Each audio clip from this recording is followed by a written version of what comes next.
Good morning, everyone. I'm so excited to be here today. It is Small Business Friday, and during COVID, we had decided that Fridays were a great day on behalf of the Greater New York Chamber of Commerce to provide information on how to increase business for yourself, attract business to your website, and grow your business. So right now, I want to get this started because we had an overwhelming response to this webinar, and I'm so excited about this. I want to introduce Anthony Turco and Heather Dissett from NetElixir, and they're going to take it over on how important it is to properly invest in digital marketing in 2021 and build a growth plan that works for you and your business. So right now I'm going to turn it over to them because we have a lot of great information going on. Wonderful. Thank you so much, Helena. Appreciate the opportunity to join today and speak with all the small business owners. I'm joined here by Heather Dissett, my colleague at NetElixir. Heather, if you just want to kind of share a quick overview, I think you'll be handling any of the incoming questions. So just let everyone know how that will work. Hi, everyone. Yep. So happy Friday. I'm Heather Dissett. I'm NetElixir's event marketing manager. Very happy to have everyone here today.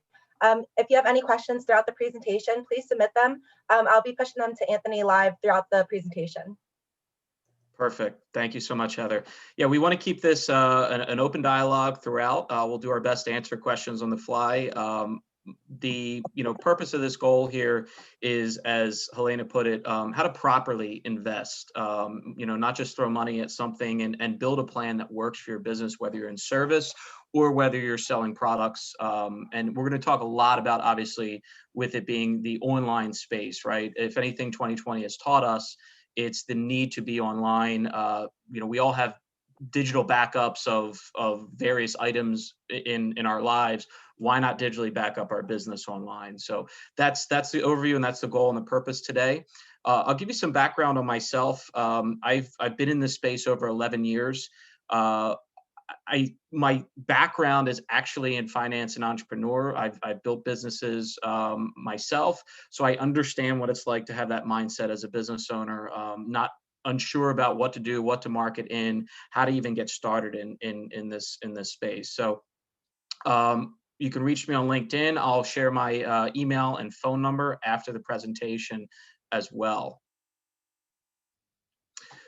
Quick background on NetElixir. I've been with NetElixir almost 6 years now. Our primary goal, our differentiator, what sets us apart, is finding those high-value customers for our clients, acquiring those game-changing insights that no other agency is really looking at, and how it applies to our clients' businesses. We partner with several big-name companies, some that you see there at the top: UPS, Google, Bing, Facebook. Our solutions really run the entire gamut of digital. I like to say the only thing we really don't touch is email marketing, but cover everything else, including influencer marketing, which has become one of the fastest growing sectors that we work with. So the agenda today, we're going to break this up into 4 parts. We're going to start with building that digital foundation, right? And my goal is to have an audience of, if anybody is looking to start for the first time of digital marketing online or start a website, you're going to find this very valuable. But I will be sure to throw in some intermediate steps as well, and some advanced topics as well if you're already currently online. Beginning your investment, really, like, how do you get started? What's the way to select the right goals? How do you select the right digital asset channels? And then sustaining that investment, right?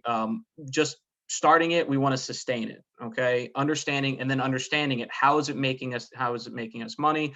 What to look for, what to do if things are not performing as well as they should be. So beginning with the digital foundation, we want to look at visualizing, planning, and understanding where we want to get positioned, right, within the market. I'm going to draw a lot of analogies from the financial markets, from the financial sectors to build that analogy. You're going to hear a lot of analogies as we go forward here. When you build the blueprint of your online store, it's critical that you have the mindset that you would go into this as you would be going into planning a brick and mortar, right? That should apply to your digital store as well. Just because it's digital doesn't mean you can be lax with in terms of how you're preparing for it. My personal rule of thumb of just kind of what I've seen successful over my 10 years in this space is the startup of your digital foundation really should be 50% of what a brick and mortar investment would cost. So, it might be $150,000 to open up a franchise brick and mortar. 75,000 should be if you're going straight only digital. Okay. That's my personal kind of rule of thumb. You want to ask yourself where and how you would play, right? The idea here is that how do you want to position your brand? Is you going to go quantity over quality or quality over quantity, or is there going to be a hybrid of both? Are you going to be drop shipping, or are you going to do first party, right? How do you want to grow your market? What's your market look like? Is it a small niche market? Is it more of a market that can expand over time, or is it a new and penetrating market, right? So we want to understand how and where we will play. So some of the thought drivers, you're going to see these pop up throughout. The idea here is just to kind of get you guys thinking. We'll answer a few of these on the way, but I really just want to get you guys thinking. So thought driver number one is what do you think is the average e-commerce digital startup cost? And maybe what are some of the things that entails? So think about that. I'm going to give you a quick key tip. You'll see a lot of these as well as we go through. So think about that thought driver. We'll revisit that on the next slide. But again, the key tip here is always think about your digital store through that brick and mortar lens, right? A lot of times I see business owners, they look at their analytics reports, they see clicks, they see conversion rate, they see impressions, right? There's human beings behind that. And I think when we're not, at a cash register, at an office, inside a brick and mortar building, seeing customers come and go, seeing how they interact with your products, see how they walk up and down the aisles, a lot of times we forget that, right? When it's fully digital. And I think, again, what 2020 has taught us is that we can make digital work, but you have to bring over those concepts from brick and mortar as they come in. So hopefully you had some time to think about that thought driver there. Average startup cost actually is from 5,000 to 100,000, right? And there's a lot of things that's going to depend on. What we talked about is where and how you will play. That's that gap of 5,000 to 100,000. So it's absolutely critical. You really have a blueprint of what you want to do and how you want to do it before you make this investment, because you don't want to underinvest, you don't want to overinvest. My personal suggestions of things to not skimp out on. Early in my career, back in high school, when I first started my first business with, it was a DJ company. And we, obviously, high school student, didn't want to spend too much money to get the startup, and we didn't get the greatest microphones. It took one wedding with the microphone cutting in and out during a best man speech to realize a hard lesson learned, that there is absolutely some critical things you do not want to skimp out on, right? Because those things snowball. Number one is a professional design. Number two is your customer experience tools and plugins. Now, those two go hand in hand, and I can't stress this enough.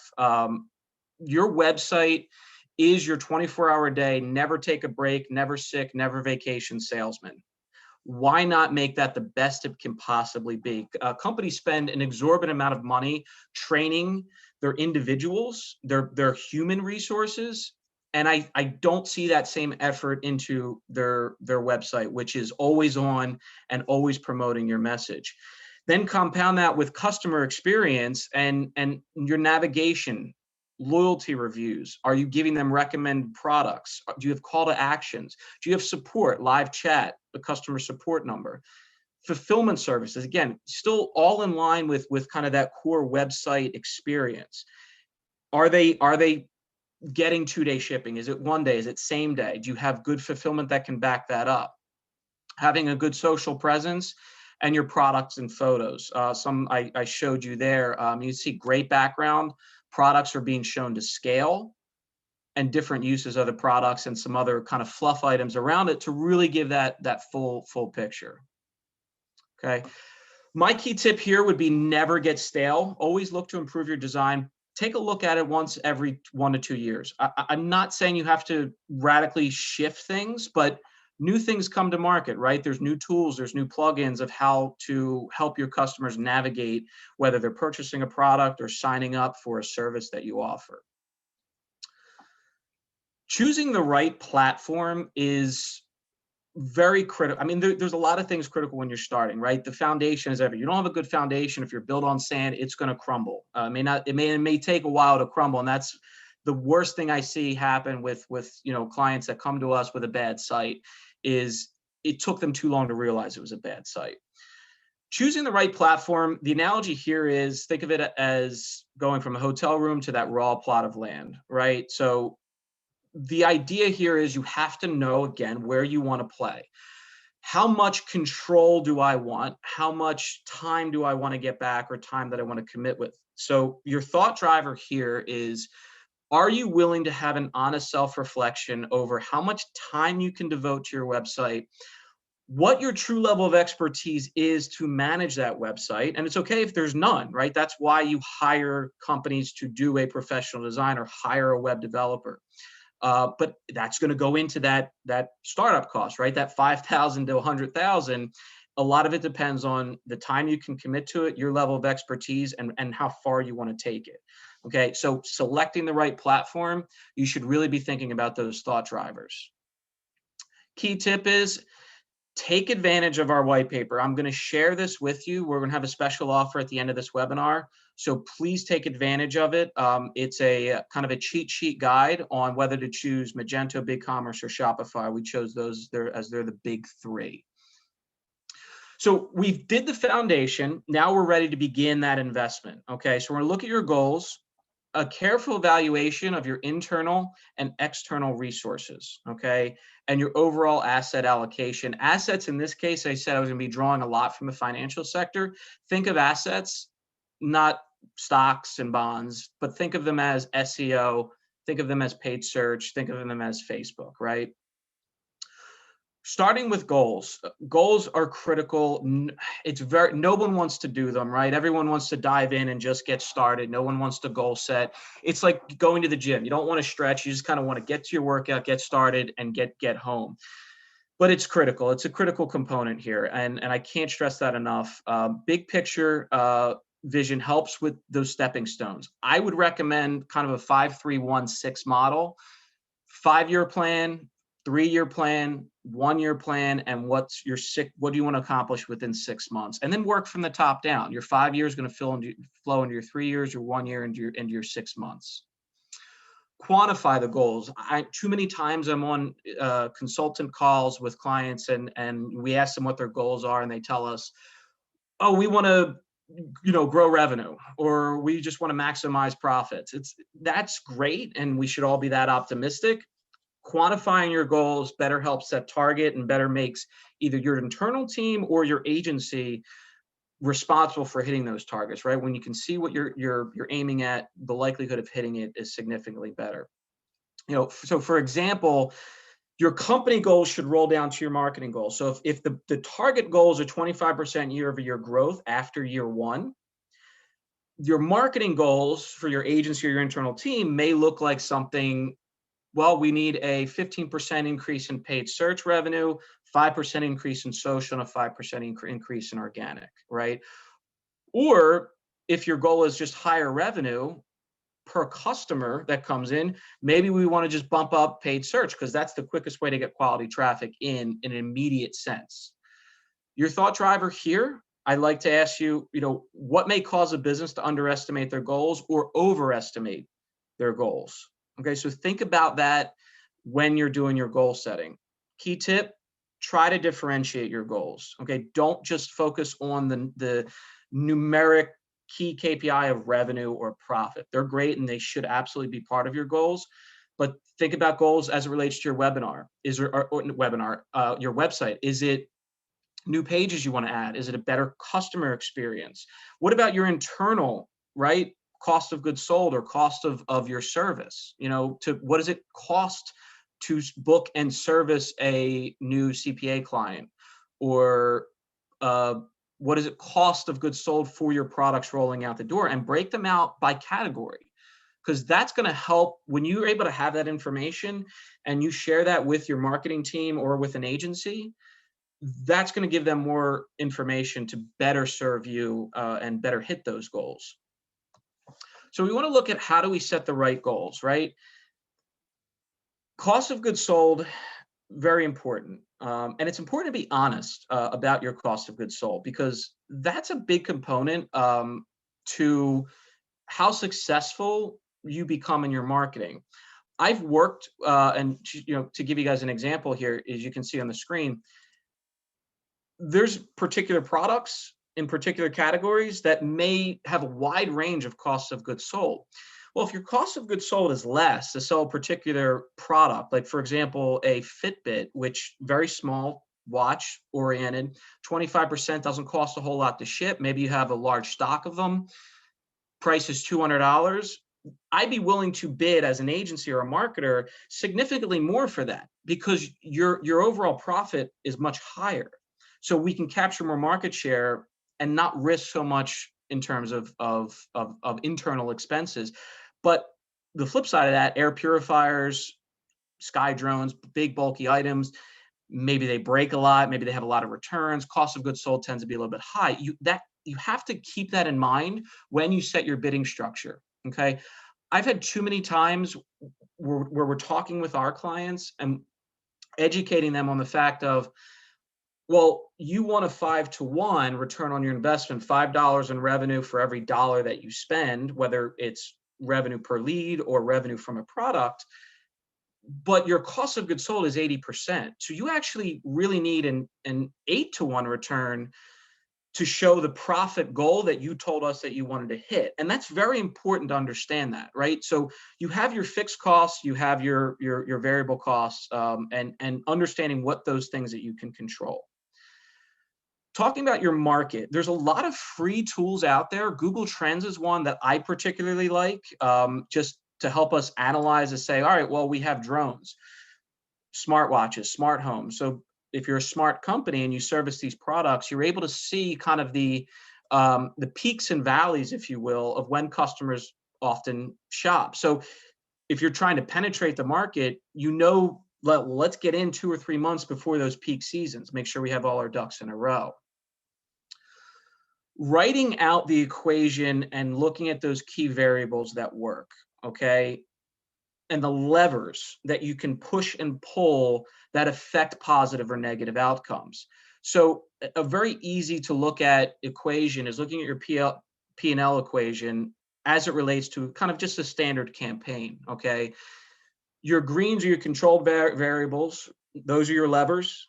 Your blue is the kind of the output of what they produce, right? So if you increase your click-through rate, you're going to get more clicks, because the number of impressions, that's where you're going to start with. That's your market share. How many eyeballs do I need on my site that when I times it by my click-through rate, I get X number of clicks? Because then you see the process as it flows, right? Like any good equation, it should flow one into the other. Clicks times your cost per click give you your ad spend. Clicks times conversion, that gives you your conversions. Then your average order value or average lead value. And then your cost of goods sold obviously is important, because that's going to go into that total cost component, right? So when we look at this, I want to point out one key thing. Notice how ad spend, that is not the beginning. That should be the end. The beginning should be your market share. How many people do I think I can attract? How many people do I want to attract to my particular site? Ad spend is the answer, or the budget. Ad spend, same thing, is the budget. That's the answer. It's not the variable. Don't guess at it. Set your goals. Determine what variables are needed. Do I need to increase my cost per click? Do I need to increase my click-through rate? What about my conversion rate?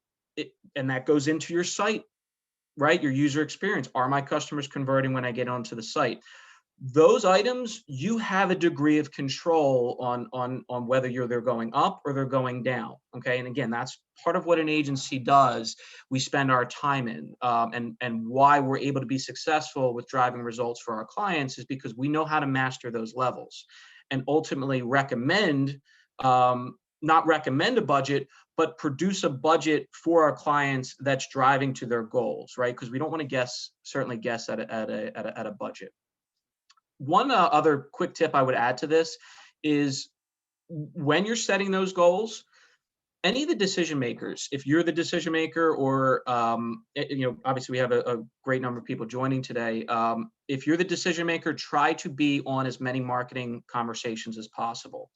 If you're director of marketing or your manager of marketing, make sure to loop in your finance teams, your CFOs, your CEOs as much as possible, or give them a report, because the worst thing is for the marketing director to have a goal and that not be run by the CEO, because it's this, or the CFO, where they may have other insights into the expenses that they're incurring. So we want everybody to be on the same page. Getting into asset allocation, okay? This is where, when I talk about assets, I'm talking about your marketing drivers, your SEOs, your Facebook, Instagram, Twitter, all the different areas that you can advertise digitally, okay? Think of break it into two items, paid and organic. We know that paid is anything you're actively paying for a click or for cost per lead, you're paying for acquisition, or your target return on ad spend. Organic is anything that is organic, organic social content, organic SEO content. Paid gives you faster returns, but you sacrifice long-term growth. Paid, the analogy I'll use there is, you are paid, if you're involved in paid, you're the speculators, you're your day traders, okay? In and out, quick hits, quick resources, quick money. And if you want to keep making that money, you got to come back the next day and do the same thing, right? Paid search is very much like that. Making good money, but the second you stop funding those ads, the second that money dries up. Now, there'll be some residual effects of long lifetime value, but for the most part, that dedicated money, we call, they're your cash cows. That's your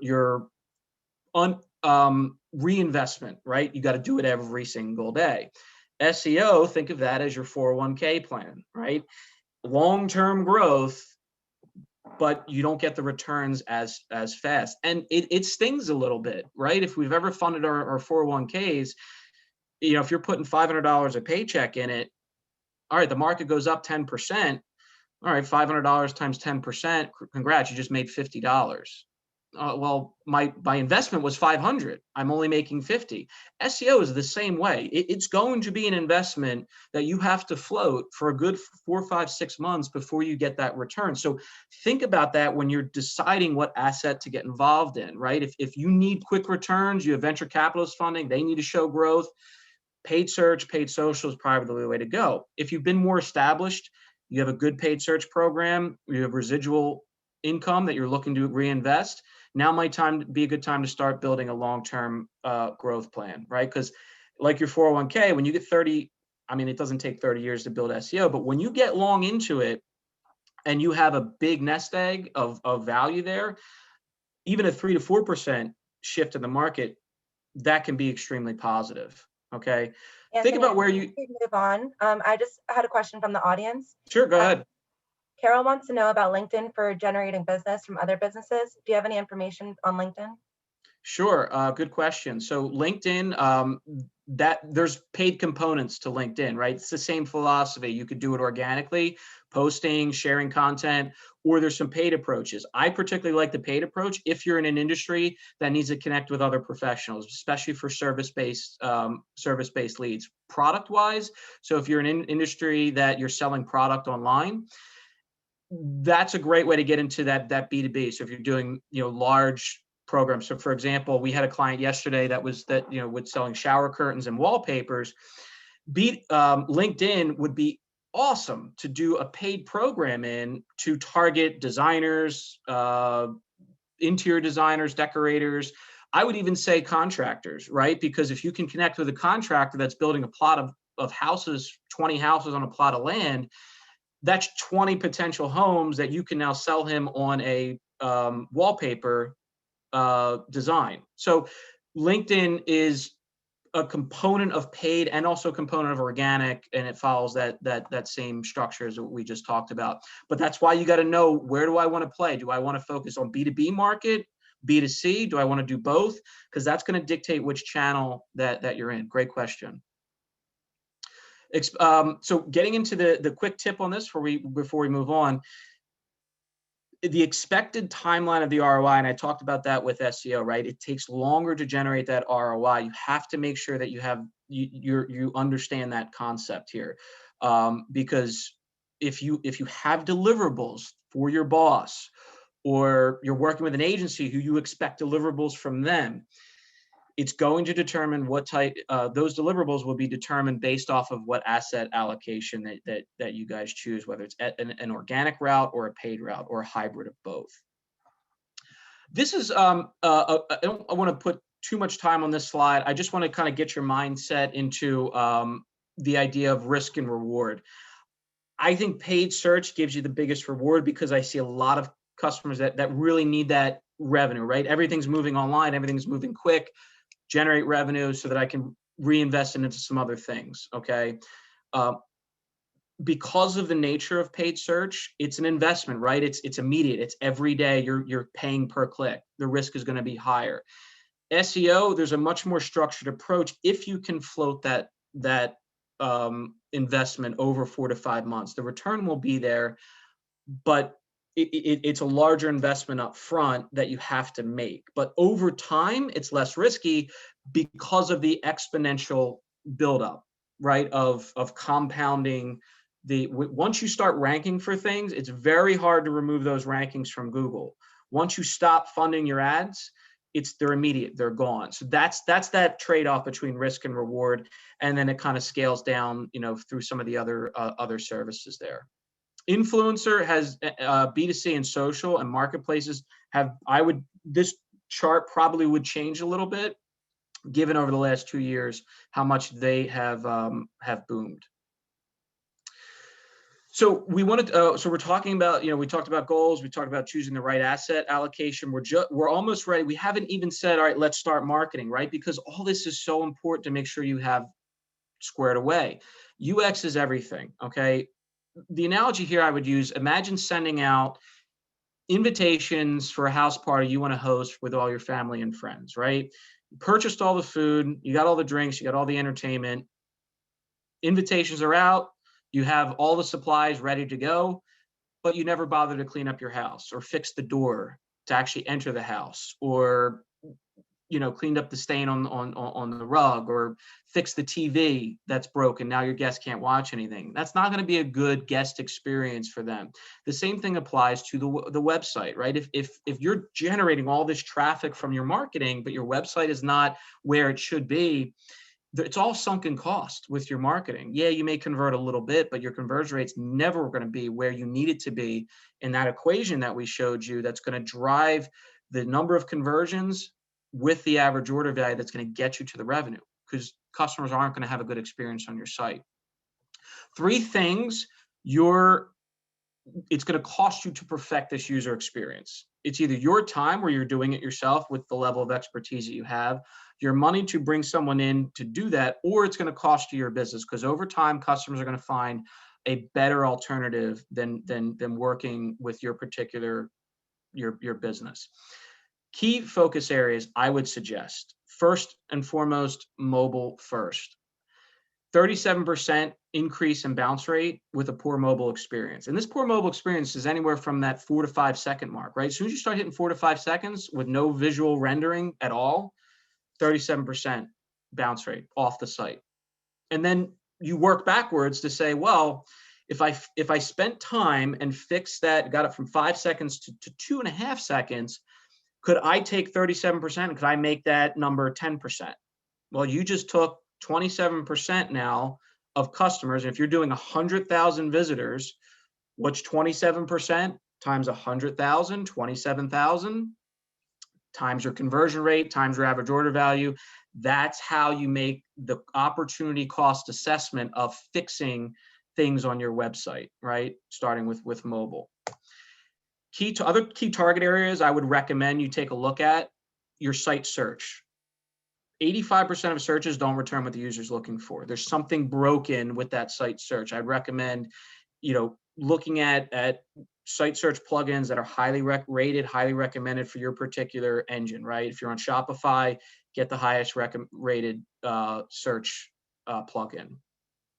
Form validations, reducing the number of fields that people have to fill out, whether you're collecting lead information, if you're a dentist collecting patient information, lawyers collecting content information, somebody that wants, that needs a lawyer, or product, someone's checking out on the shopping cart, reduce the friction there.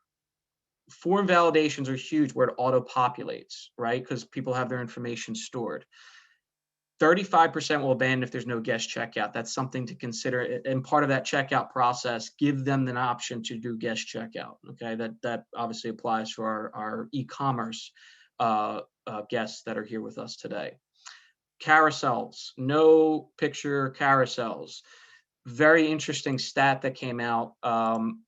Again, this straight from Google. Almost 90% click-through rate on position one. So of the clicks that the carousel got, almost 90% are from the picture one, and you could see 3% from positions 2 through 5. So it's not worth the extra bandwidth that your site has to take, which is page speed, to load all those images when all the customer cares about is the one image. So just have the one image. Pay attention to above the fold call to actions. Above the fold just simply means you have your visible monitor, right? So for example, everything below my chest is below the fold. So think of your website the same way. If we're putting your main call to action below the fold, no one's going to see it and they have to scroll. It's all user experience, and you can run heat map reports to see where customers' eyeballs are going. That's something that you can do as well.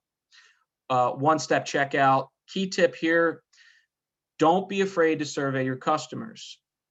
Customers like to know that they have some input into their shopping experience. Ask them what they like and dislike about the site.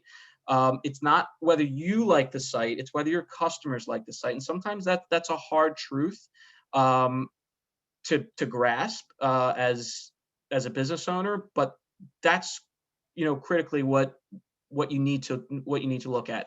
Also think about every bad experience you've ever had on a site that you're shopping or you're going on to look for something or a service.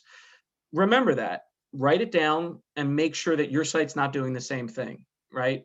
I'm sure local businesses that have gone into other dentist office, lawyers, or CPAs and go, or whether it's a grocery store, I hate how they laid out their aisles. It doesn't make sense that they have only one checkout person on a busy time of day. Note that down and make sure you don't make the same mistakes. Anthony, before you move on, we have a Sure. question in the audience. Megan just Yes. wants to know what a carousel is. So if you can explain what carousels are. Sure. Carousel, think of, just like we see at the amusement park, right? It goes around and around. In this case, if you've ever been on a site where you see an image and it starts to shift to the next image, and then it shifts to the next image and shifts to the next image, and it will keep repeating that cycle, that's what a carousel is. So what this slide is recommending is only that first image on the carousel is really what's getting engaged.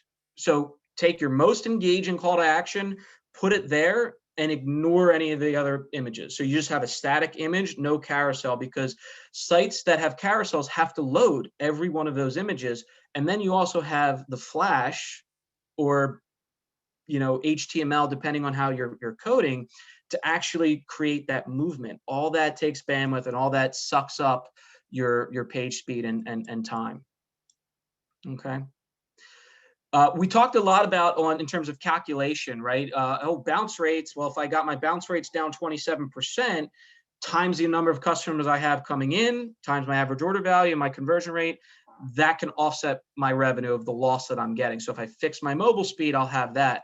Here's another easy to think about calculation, kind of along those same lines, right? 15,000 people visit coming in, 70% accessing from a mobile site. There's your 30% that don't go beyond the homepage. With our projected conversion rate and average order value, we potentially miss out on 10,000 or so monthly revenue. And this analogy here and this kind of guide equation here came to us from our partners at UPS, so we're very grateful for that because we saw that happening with a lot of companies. again, you times that over the course of a year, you're talking about some serious money there. So we covered the first two, the foundation, and then we covered beginning the investment, set goal setting, choosing where to exit. Yep. We just have another question from the audience. Yeah, go ahead. Seth would like to know, how do you get this web statistics? So how do you get website statistics? Your website statistics. So that's where you want to really look at your Google Analytics. It's very, very easy to set up. Easy guides to find, installing Google Analytics. It's just one piece of code that goes in the header of your site. And honestly, if you are on a good platform, there would just be a Google Analytics plugin that you should just be able to activate. That's going to give you these type of statistics. You're going to get your website visitors. You're going to get your mobile. You're going to get your mobile visits, right? You're going to get your conversion rate. And when we talk about bounce rate, we're talking about people that land on the site, don't do anything, and then move away. Also, exit rate is a similar stat on that. But you'll get all of that, and you'll see with sustaining the investment, we're actually getting into that, Seth. I have tracking listed down here, and I put a ×3 there because, like, location. When you're all digital, it's tracking. Okay, that's how you want to think about it. Building out high value, that HV stands for high value audiences. And then optimization strategies. We're going to look at two major assets today, paid search and SEO. Okay, so that's going to be our section here. So piggybacking on Seth's question, which is a great question, setting up your analytics correctly. Tracking is, you've heard this word enough today, critically important, right? Because I want to get you guys thinking of, there's so much noise out there, but this, I want you to focus on what are the mainstays, what is needed. Don't lose yourself in the process. This is an extremely busy slide here, and it's busy for a reason. This is an example of what we would go through for our 25-point checklist here, okay? There's a lot involved here. You could see there's almost 12 rows just dealing with tracking. You don't necessarily need all this up front, but the basics, just getting Google Analytics tag added to your site is going to give you a lot of the basics, like amount of visitors, mobile visits, conversion rate, desktop visits, so on and so forth. Okay, this is agency level. This is your marketing team's level. This is what they should do. You as the business owner don't have to be as involved in this. This is what should be done from the day-to-day side for your marketing team or from your agency. But I'm going to give you 5 key things that you want to be tracking that's not standard in Google Analytics. So these things do not come with analytics rolled out of the box, okay? First thing is any revenue orders or conversions, okay? Revenue, obviously, for our e-commerce folks joining us today. Conversions can be lead driven, right? A form sign up. That's going to be first and foremost. And it kind of goes without saying, right? You want to make sure your website's profitable. Setting up your conversion tracking is needed. Other things you can do, right? Not all transactions come through a checkout, and not all leads come through a form. Sometimes people call in. Sometimes people use a live chat. Sometimes people do a purchase order. Right? If you have a sales team, a big B2B order, that might go through a purchase order. Events and goals are kind of that is that additional tracking metric to really get a holistic approach as to the total amount of revenue that your site is driving. Because you want to count that. You don't want to just say, well, the revenue that came through the site was $50,000. Well, but you had 15,000 in phone sales, 5,000 in sales coming from a live chat operator, and 35,000 coming from your sales team doing B2B orders. But all those orders started with the customer coming to your website, coming from either a paid search campaign or a paid social campaign or organically coming in. So you want to make sure all those are tracked. Customer behavior funnels. This goes with that UX component, right? How are customers engaging my site? Where are they dropping off? If you find that once they get to the checkout page, you have an 80% drop off, well, maybe the checkout page is a little wonky. Maybe it asks them it's too many forms, or it asks them too much sensitive information.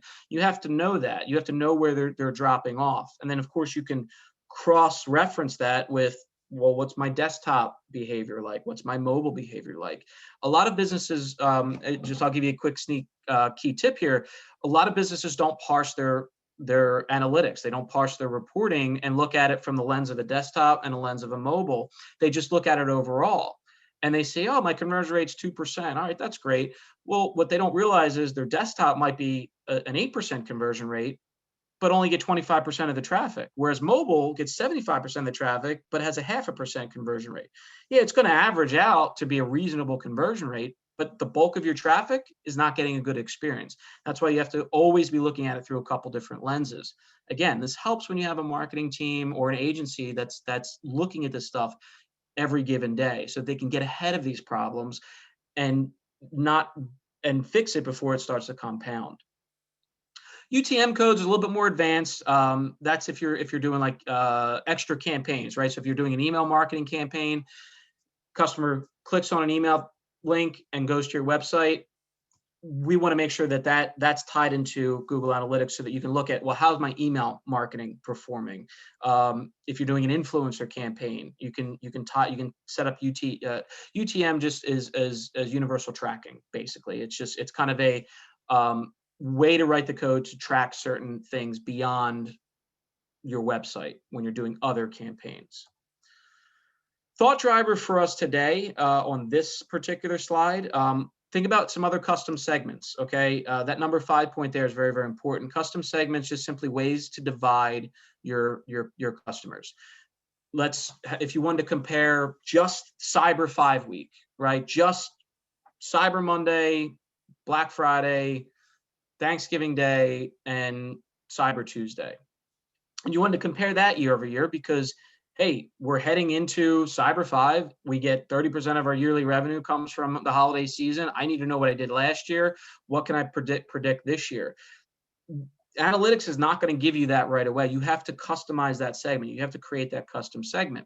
Why that's important is because you can build audiences within those custom segments that's meaningful to your business, right? You're going to get out of the box metrics from Google Analytics that every business should want and need, but as it specifically applies to your business is important. How about if you sell, greeting cards, Mother's Day, Father's Day, Valentine's Day? If you sell flowers, Mother's Day, Valentine's Day, you're going to want to know what things happen on those days, right? So building those custom segments is important. And you'll be able to then create audiences and see how that behavior interacts with every step of the customer journey funnel through first getting awareness of your product or business, consideration of maybe engaging, intent, focus. They put something in their shopping cart, they make it to a consult page, and then ultimately the decision when they fill out the form, say, yes, I want to consult, or yes, I'd like to buy this product. Key tip here, the end goal for any audience creation is that high value customer. High value customers are customers that are purchasing on average at a 3x higher average value than the rest of your customers. Once you're able to find those customers, it's going to open up the doors dramatically for you. And I'll show you an example of this here where we use that. This is our software now. This is NetElixir software, Elixir Insights. We were able to get, like any good stock broker, you want to buy low and sell high, but you want to predict those trends based off of key metrics that you're seeing in the market, right? That's how businesses or stock traders make their decisions. Well, in our case, we saw 3 key items: purchases happening quicker, purchases happening with less friction, fewer touch points, going from 10 clicks in their journey to 8, and a higher value. These 3 items indicated that we were ready for a breakout trend. And what you saw here, you saw things get ready to just kind of peak. And it peaked in April at a 300% increase overall. This is a case study that we had. A CEO came to us from this particular client of ours and was nervous. Things were very upheaval. A lot of people were hitting the panic button as COVID was taking over. And we calmed them down. We said, we have the data to support a breakout trend here. And in turn, we invested a lot of money and resources and rode that trend all the way up through April. Hey, Anthony, we have 2 questions. I just want to get to. Mm-hmm. All right, so Seth had a follow-up question. He's a sole proprietor. So in regards to the website statistics, does he need to use a web host? A web post? A web host. A web host. A web host. Yeah, every website's going to need to be hosted. GoDaddy, and actually, if I don't know if you're brick and mortar service based, or if you're looking to go online and your service, or you're e-commerce driven. Shopify, great for e-commerce. They have their own hosting. You can't go wrong with GoDaddy as a host, though. All right, and then we have one more question from Richard. Stepping back to your comment on the foundation, do you find that clients, entrepreneurs typically overestimate or underestimate their ability to execute and do it yourself when it comes to digital marketing? I find clients, a lot of times they underestimate. It's fear, right? It's fear. It's risk. I don't know what's going to happen. Here's, you reckon, $10,000 is a lot of money. Yes, it's a lot of money. That's why when I consult and my team consults with, prospective clients for NetElixir, we look at, the budget is the end. That's the answer. We walk them through a solid logical plan of various what if scenarios backed by expertise, right? And saying, we can grow your click-through rates. We can grow your conversion rates. We can actually reduce your cost per click, because part of our optimization is reducing that risk, right? When we start identifying your key markets, we're able to reduce the risk, because now we're getting a much more concise message with the right market. You're going to get a much better quality score, because customers are going to be coming more often. That's going to reduce cost per click, which when you reduce cost per click, you reduce the cost, but still get the same amount of clicks. That equation raises revenue. So we try and walk them through a very easy to follow process. But yeah, I feel like a lot of companies underestimate their goals. And I think it's the fear of investing. And we try and alleviate that, just like a financial advisor would do, right? And Anthony, we just got one more, and then you Sure. can. Yep, go ahead. So Demetrius asks, does NetElixir only work with online stores or businesses, consulting firms applicable with our services? We can work with both. Yep, we can work with both. Our specialty, obviously, is e-commerce. You'll notice probably about 75% is geared more towards e-commerce, because that's NetElixir's specialty. But product purchases and a lead driven, they're both goals, right? We want more products, or we want more leads. And when you look at it through that lens, it's all about the equations leading up to that. And that's how NetElixir approaches that. We do work with both. And Richard has one more follow-up question, and then we'll take some questions in a little bit. But Richard wanted to ask, do you recommend that clients hire an expert like NetElixir, or do it internally? Without knowing where things are at with your business right now, it would be hard for me to say, but I would go back to my original slide and just have that honest conversation of what are your goals, where do you want to go? Because again, it comes down to your time. How much time do you have, and your expertise, right? If this extremely expert person may take only 1 hour to do something that somebody that's not an expert may take them 10. So you have to look at that and make the decision to do it based off of that. But Richard, we're happy to follow up, and dive a little more into your business, obviously after the webinar. I want to get into and spend some time before we wrap up with understanding your investment. So I told you 2 key areas in optimization we're going to look at: one, SEO, and then we're going to look at one in paid search. SEO, always think in terms of trends, right? If this was a stock, where would we buy and where would we sell? Look at that. But also, if this is a stock, we don't panic when things start to bottom out like this, right? You want to panic when your trend start producing lower lows, right? So if this is the baseline here, well, this is where I would start to be concerned, because it's now dropped below, and you can see it's remained there, right? It didn't start rebounding. That tells me there's a major problem of something that happened here. Now, it could be these are Google algorithms, okay? So as we go forward here, you're going to see different algorithms that pop up that can positively or negatively impact your business, okay? So you want to get an idea of your visibility. You then want to start building content.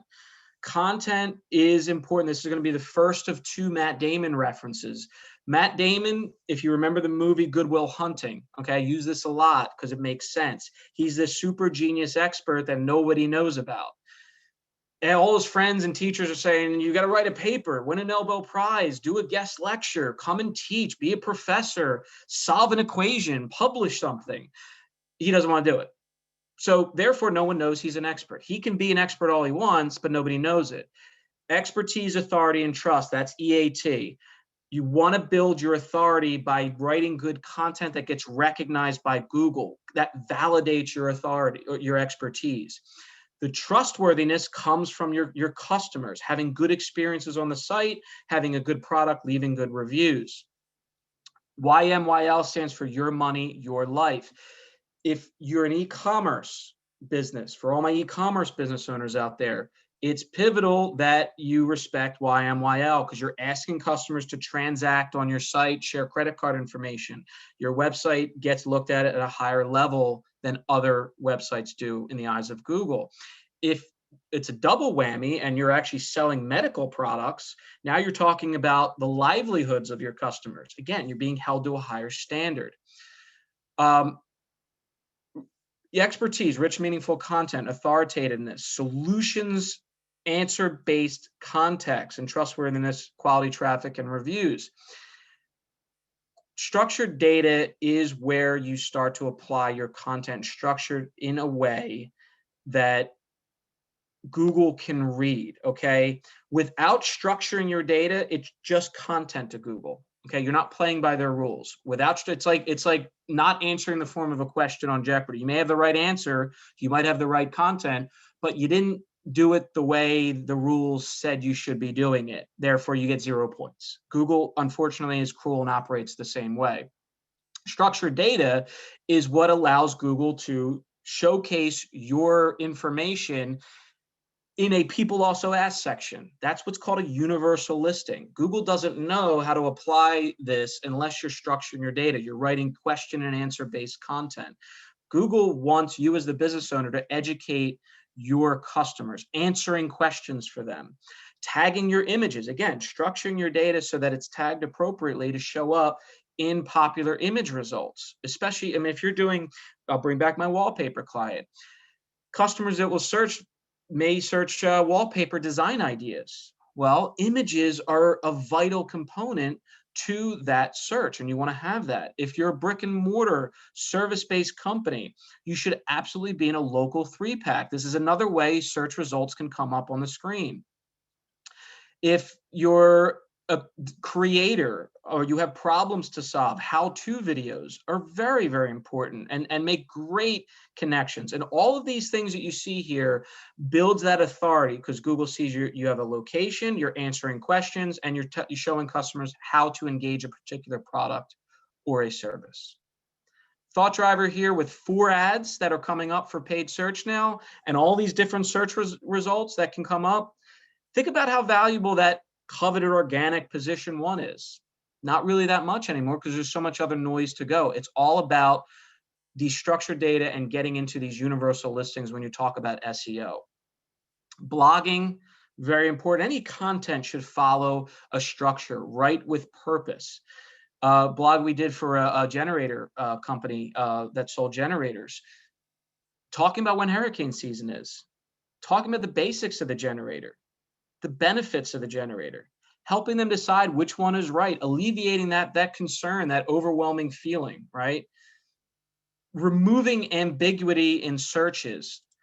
Imagine you have certain drones. There's a consumer drone, an enterprise drone, waterproof drones, and underwater drones. All these were categories within a particular business site. They're all getting around the same amount of search results. How does Google know which one's the most important? You have the ability to tell Google that and structure your content and your product content or service content so that there's no ambiguity, okay? Same thing above here. Look at vacuum cleaners, robot cleaners, vacuum robots, or robot vacuums. They're all saying the same thing, but look, robot cleaners gets the highest search. So in this case, I would make my content around robot cleaners. And this is Google Trends. This is a free tool that you guys can leverage. Getting into paid search optimization. There is so many tools in Google Ads that, again, it is very overwhelming, right? And I think my recommendation would be using at least 90% of the tools. You don't have to use 100%. It may not, 100% may not be applicable to your business, okay? Write a roadmap for your paid search program. Crawl, walk, run. Get a timeline. Understand what you want to accomplish in there. Are you going to be doing search and shopping and display? Why? Display generally is more of a top of funnel approach. So if revenue is a concern and not expanding your market share, you may not want to do display. So don't just set it, activate everything and let it run. You want to build a crawl, walk, run plan to scale up. This ties in your cost of goods sold. Build an ROI grid, maximize the profit for particular products or services that you guys offer. Again, the revenue share of a particular product and the profit margin, right? This is your cash cows and your star products. So in that upper top right quadrant, that's your star products. Accentuate those. Make sure they're the highest level of bidding, right? Because you don't want to lose them. You certainly don't want to lose them to competition. Paid search also has a component of content. When you talk about your text ads, we see here in certain situations, for this is a barbecue company, we saw that nationwide shipping order today, when put in ad copies, generates a 10% or greater click-through rate and close to a 10% or greater conversion rate. This is where you want to A/B test, constantly experiment with your ad copies. This also helps to have an agency or dedicated individual that's doing this on a continual routine basis, okay? Understand your lifetime value profits, and you have to factor in repeat purchases of customers coming back. Key tip here is advanced metric in Google Analytics, okay? So again, we're talking here about sustaining your investment. So this is where you should be getting into more advanced conversations with your marketing team and with your agency. Custom ID tracking allows every customer or patient or client that comes to your site to be mapped to a specific ID, so that every time they come to the site, you know exactly who they are, what they're doing on the site, and when they're purchasing, how often they're purchasing. That's when you're talking lifetime value, that's critical. And again, you can't decide to do lifetime value after your 5th year in business, because you've just lost 5 years of data. That's where you really want to make sure that that's a component that's being done in the first year. Lastly, again, why this helps having an agency or dedicated marketing team. This is an example of all the quality assurances that we do on a given basis, from account level through the campaign level, ad detail level, audience level, and ad group level. So you could see it's structured. It's a planned approach, because if things aren't firing right, if bids are off, if your audience is off, it snowballs. It snowballs into the performance that you're getting from your paid search, and thus it's wasted money. Hey guys, I have about 2 minutes left, and the purpose of understanding your investments, sorry about that, is how to interpret the results. And my analogy here would simply be, get reports that make sense, easy graphs from an agency that you're working with or your marketing team. You as the business owner need to make easy decisions, and easy information to comprehend is very, very important. This just, so here, this is a situation where you're reviewing your auction reports, it's lost impression share. Here you have, well, I'm not getting impressions because my budget's not high enough, or I'm not getting impressions because my rank isn't high enough. So it's a very easy thing to look at as to why you're not getting impressions. So when something's not working, it could be one of those two things. Building blocks. Work on that plan. Make sure you get reports on each one of these items here, because again, my last, and I'll close with this, my last Matt Damon is, right, in the movie The Martian, his goal is to get home. That's a big, lofty goal from being stranded on Mars, right? But it's stepping stones. First, let me take care of myself, build for something for food, for waste. I had to contact NASA. Well, if he doesn't solve the food problem, it doesn't matter if he can contact NASA or not. So same thing with SEO. If there's something broken within the site, everything else falls apart. You have to, if step 6 out of 12 is broken, forget about steps 7 through 12. Go back, fix step 6, and then you can start reevaluate step 7. This is just some good handling poor performance, and it kind of goes along with what I just said. Track errors, make sure, if you have tag tracking errors, it's not reporting the right thing. Maybe your site speed is bad, which is why you're getting high bounce rates. Possibly the wrong landing page that your ads are sending, you're saying a message for 25% off, it goes to a landing page for free shipping. Those type of things are, things to be looked at. And a good rule of thumb here is that track performance is based off of the asset. We said SEO is a longer process, paid search is a shorter process. So make sure you're tracking performance along those same lines here. And clear and concise reporting, I can't stress that enough. Hold your agencies, hold your marketing teams accountable. When you understand the reports, you can have a better impact in those marketing discussions. Okay, that's understanding your investment, why that's so important. Sorry, I went a little bit fast, but I wanted to make sure I was good on time. We have a scorecard that we invite you to fill out. Happy to do a score called consult. This will give us notice that you'd like a consult. It's netelixir.com/scorecard. And Helena, we're going to be sharing this deck, correct? Correct. Everyone's going to get a copy of it and a copy of I'm not sure about the presentation. The presentation is definitely going to be posted on our website. Okay. I think it might be too hard for you to send that out, but you're going to send out a copy of the deck.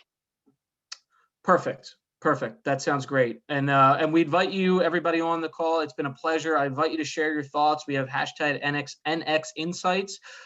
We will be sharing a survey on this. So, we want to keep producing great content for the Chamber, and that survey is critical in helping us. And then lastly, I appreciate the questions throughout, so we don't have too much time for a Q&A right now, but we always want to give something back. And I have 5 items here that I think connect really well with each of the sections that we covered. UX playbook, content suggestions for our ad copies, a cheat sheet on how to choose the right e-commerce platform, a 25-point checklist consult that our team will give to you, and an attribution Google one-sheeter that talks about attribution modeling. So that's our gift to you. If you could fill out the survey or sign up for our digital scorecard consult. But that's going to do it for me today, guys. It was an absolute pleasure to be a part of it. I hope you all enjoyed it. I hope you all got something out of it, at whatever level you are in your digital journey. And I hope to be back again soon.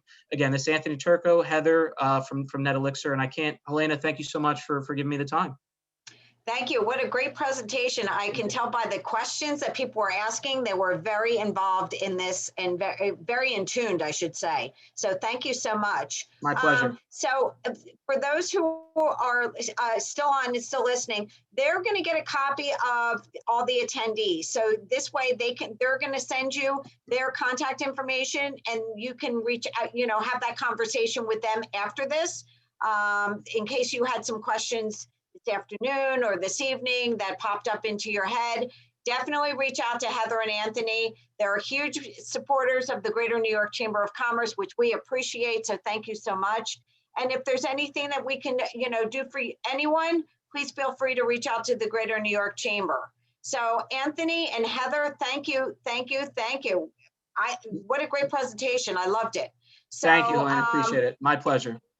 We will, like I said, everyone's going to get a copy of the deck, and you can, like I said, I always get the emails afterwards. Heather and Anthony are very good about reaching out to you guys. So Absolutely. Don't worry about that. Yep. I have a team that is going to help support on that too, guys. So please reach out. Don't feel like you're overwhelming us. We're ready to handle it. And we want to help. We live in this digital world now, and that's how we want to give back. We want to give back through our knowledge, our time. So please take us up on that. We're happy to do it. Perfect. Thank you, everyone, for supporting Small Business Fridays, and everyone have a great day. I always leave with this. It's not political. Please wear a mask. We want to make sure businesses stay open. So let's get through this so we can see each other in person. Absolutely. Have a great weekend. Be well and be safe. Thanks, everybody. Bye, you guys. Thank you. Thanks.